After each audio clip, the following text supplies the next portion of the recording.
Hello viewers, our today's topic is about data pre-processing। हमने last video में देखा था कि मशीन लर्निंग में डेटा प्रोसेसिंग क्या मायने रखती है। अब हम देखेंगे कि डेटा प्री प्रोसेसिंग क्या होती है। अब डेटा प्री प्रोसेसिंग की जब बात की जाती है तो हमारे पास हम डेटा को इंपोर्ट करवाने के लिए जाहिर सी बात है, हम डेटा प्री प्रोसेसिंग कर रहे हैं तो कोई डेटा सेट रिक्वायर्ड होगा हमें। हम यहाँ यूसीआई मशीन लर्निंग की रिपोजिटरी, कोई भी रैंडम रिपोजिटरी उठा लेंगे, यानी कि कोई रैंडम डेटा सेट उठा लेंगे। हम यूसीआई की वेबसाइट पर जाते हैं और आयरिस डेटा सेट हमारे पास आ रहा है, इसका डेटा फोल्डर डाउनलोड कर लेंगे आयरिस डॉट डेटा के नाम से। ये हमने डाउनलोड कर लिया और अब हम अपने डाउनलोड्स में आ जाएंगे तो यहाँ पर हमारे पास आयरिस डॉट डेटा के नाम से एक जो है वो फाइल अवेलेबल है। इसमें रैंडम जो है वो हमारे पास चीज़ें दी हुई हैं। अब डेटा प्री प्रोसेसिंग के अंदर हम करते क्या हैं, मैं एक पाइथन की न्यू फाइल बना लेता हूँ।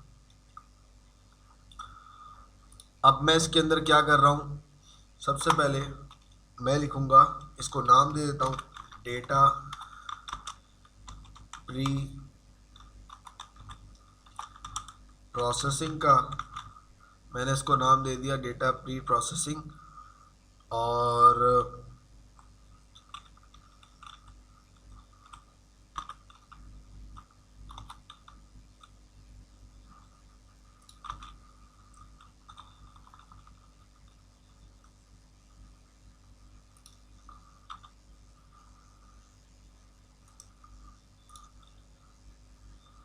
Data pre processing. अब इसके बाद मैं डेटा प्री प्रोसेसिंग के अंदर क्या करूँगा, सबसे पहले मैं इंपोर्ट करवा दूँगा, इंपोर्ट पांडास। पांडास एक लाइब्रेरी है जो कि डेटा से रिलेटेड काम आती है। जब हम डेटा को देखते हैं, बिग डेटा को देखते हैं, को उसके अंदर डेटा फ्रेम्स बनाना, उसके डेटा को सॉर्ट करना, डेटा के अंदर डिफरेंट एल्गोरिथम्स को परफॉर्म करना हमारे पास पांडास के थ्रू परफॉर्म होता है। अब पी करूँगा, पांडास एज पी, इसका एलास यूज़ करूँगा। इसके बाद हमने जो डेटा सेट डाउनलोड किया था विद ओपन करके, विद ओपन, हमारे पास डेटा सेट का नाम क्या था, iris data set, iris data dot data के नाम से हमारी फाइल थी एज एफ। अब मैं देखता हूँ कि ये जो हमारा डेटा सेट है वो किस तरह से हमें दिखता है। मैं डेटा एफ डॉट रीड कर लेता हूँ और डेटा के अंदर जो है वो मेरे पास रीड करवा लो। और फिर मैं कहूँगा कि डेटा किसके बराबर हो जाए, डेटा बराबर हो जाए डेटा डॉट स्प्लिट, एक मेथड है। अब स्प्लिट के मेथड के अंदर मैं एस्केप सीक्वेंस लगाने जा रहा हूँ। मैंने एस्केप सीक्वेंस लगाया और मैं इसको रन कर दिया। अब मैं प्रिंट करवा के देखता हूँ कि मेरे पास डेटा कैसा दिखता है। Print data. अब ये मेरा डेटा है, कुछ इस फॉर्म में दिख रहा है कि एक लिस्ट की फॉर्म में इसने हमारा सारा डेटा स्टोर कर लिया। अब हम इसके साथ क्या करेंगे, अब हम इसको सॉर्ट करने जा रहे हैं। तो सबसे पहले जो है वो इस डेटा को डिफरेंट लिस्ट में तोड़ेंगे। एक न्यू डेटा के नाम से, न्यू डेटा के नाम से एक लिस्ट बना रहा हूँ मैं, एम्प्टी लिस्ट बना लेते हैं। लूप के ज़रिए से हम इसके अंदर डेटा डाल देंगे।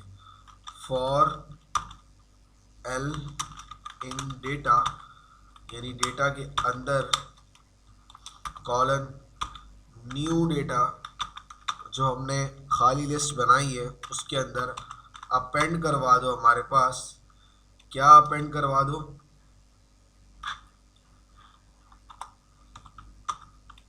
अपेंड क्या करवा दो, एल डॉट स्प्लिट कर दो इसको कॉमा से। स्प्लिट करवा दिया हमने, किससे, कॉमा स्प्लिट करा दिया, यानी कॉमा सेपरेशन कर दी इसकी। अब हम करते हैं, इसको रन करते हैं और प्रिंट करके देखेंगे हमारा न्यू डेटा कैसा दिखता है, यानी कि जब हमने एक नई लिस्ट के अंदर स्टोर किया तो वो कैसा दिखता है। अब देखें इसमें डिफरेंस ये आ रहा है कि ये अब डिफरेंट लिस्ट में टूट चुका है, हर कॉलम एक डिफरेंट लिस्ट के अंदर है हमारे पास। अब जब डेटा बिग डेटा को हम हैंडल करते हैं तो उसके कुछ हेड्स और कॉलम्स भी हमें चाहिए होते हैं। उसके अंदर हम क्या करेंगे, हम pd यानी पाइथन डॉट डेटा फ्रेम को इस्तेमाल करेंगे।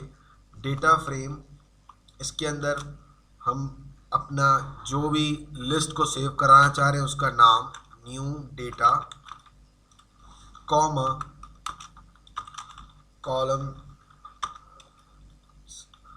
अब मैं क्या करूँगा, जो कॉलम नेम रखना चाह रहा हूँ जैसे C1 कॉमा, हमारे पास कितने डेटाज हैं, कितने डेटा हैं, 1 कॉलम, 2 कॉलम, 3 कॉलम और 4 कॉलम, और ये 5वीं फ्लावर की टाइप हमारे पास आ गई।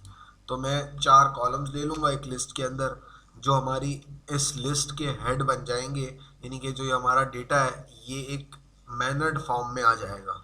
अब कॉलम C2 और comma column C3 comma column C4 comma types. तो जब हमने इसको रन करवा लिया तो ये कुछ इस तरह से सॉर्ट हो गया, हमारे पास 151 तक हमारे पास ये डेटा आ गया। अब इसको मैं किसी वेरिएबल के अंदर स्टोर करा देता हूँ, df के अंदर, यानी कि डेटा फ्रेम बनाया है तो df के अंदर हमने इसको स्टोर करवा लिया। अब जब हम df को प्रिंट करेंगे, प्रिंट df, तो वो कुछ हमारे पास इस तरह से हमारा डेटा शो करवाएगा। अब हम चाहते हैं कि हमारा जो df है वो एक नई फाइल में स्टोर हो जाए, यानी कि डेटा की एक्सटेंशन थी पहले हमारे पास, ये डेटा की एक्सटेंशन है हमारे पास, हम इसको चेंज करना जा रहे हैं। तो हम इसको किस में चेंज करेंगे, हम इसको CSV के अंदर चेंज करेंगे। ये हम डेटा प्री प्रोसेसिंग कर रहे हैं कि डेटा हमारा किस तरह से मैनर्ड फॉर्म में आ जाए ताकि इस पे हम मशीन लर्निंग के एल्गोरिथम्स अप्लाई कर सकें। CSV कर लेंगे और फिर उसके बाद इसको एक नया नाम दे देते हैं। जैसे मैं इसको iris था तो iris1 का नाम दे देता हूँ, iris1.csv कर देता हूँ, इसको CSV कर दिया और इसको मैं सेव करवा देता हूँ। तो मेरे पास एक डाउनलोड्स में iris1 के नाम से एक CSV की फाइल बन गई। ये देखिए, जब मैंने इसको ओपन करके देखा तो ये देखें मेरे पास पूरा डेटा आता जा रहा है हमारे पास सारा का सारा। अब ये पूरा डेटा तो हमारे पास आ गया। अब मसला ये है हमारे पास कि इस डेटा के जो हमारे पास आ रहा है ये चीज़ एक्स्ट्रा आ रही है, हम चाह रहे हैं कि ये चीज़ रिमूव हो जाए, यानी कि इंडेक्स रिमूव हो जाए। तो हम क्या करेंगे कि इसमें कॉमा इंडेक्स को फॉल्स कर देंगे, index is equals to false, तो ये हमारे पास से ये चीज़ गायब हो जाएगी। ये देखें अब ये कॉलम्स आ गए डायरेक्टली और ये CSV के अंदर हमारे पास डेटा सेव हो गया। अब हम अगर चाहें तो इसको अपनी फाइल के अंदर रेंडर भी कर सकते हैं। अगर मैं इंपोर्ट करवा लूँ, इंपोर्ट CSV, तो अब मैं क्या करूँगा कि मैं जो है वो विद ओपन करता हूँ, विद ओपन करने के बाद मैं iris1 को, जो हमारी iris1.csv की फाइल बनी है, इसको जो है वो रीड करना चाह रहा हूँ। तो कॉमा मोड लगाऊंगा, R का मोड लगाया और एज करके मैंने इसको F यानी एज अ फाइल रीड करवा दो, या फाइल कह देते हैं हम। तो इसको मैं एज अ फाइल रीड करना चाह रहा हूँ तो मैं कहूँगा डेटा के अंदर स्टोर करवा दो मेरे किसको, CSV रीडर को CSV डॉट रीडर, हमारे पास रीडर आ गया। अब हमारी किसको स्टोर करा दो, फाइल को स्टोर करा दो। और फिर मैं कहूँगा कि एक लूप चला दो, किसका, फॉर का लूप चला दो। हमारा डेटा दिखे हमें कौन के अंदर, कौन इन किसके अंदर दिखे, डेटा के अंदर से आकर हमें शो हो डेटा, और प्रिंट करवा दूं मैं किसको, डेटा को। तो ये मेरे पास एरर दे रहा है। वजह इसकी क्या है कि हमने इसको जो है वो डेटा की फॉर्म में लिया है, हमें सिर्फ कौन की फॉर्म में लेना था। प्रिंट कौन कर देते हैं ताकि हमारा डेटा शो हो जाए। अब ये देखें, ये एक एक डेटा मेरा मैनर्ड फॉर्म में मुझे शो होने लग गया है। ये थी हमारी कुछ डेटा प्री प्रोसेसिंग, इसको कहते हैं डेटा प्री प्रोसेसिंग, कि डेटा किस तरह से प्रोसेस, प्री प्रोसेस से पहले, यानी डेटा प्रोसेसिंग से पहले प्री प्रोसेस होता है, एक मैनर्ड फॉर्म में आता है, डेटा की स्ट्रक्चर को हम चेंज करते हैं, इसके अंदर से मैसी वैल्यूज़ को निकालते हैं, ये सब काम करवाते हैं किसके थ्रू, हम प्री प्रोसेसिंग के through. Thank you so much for watching this video.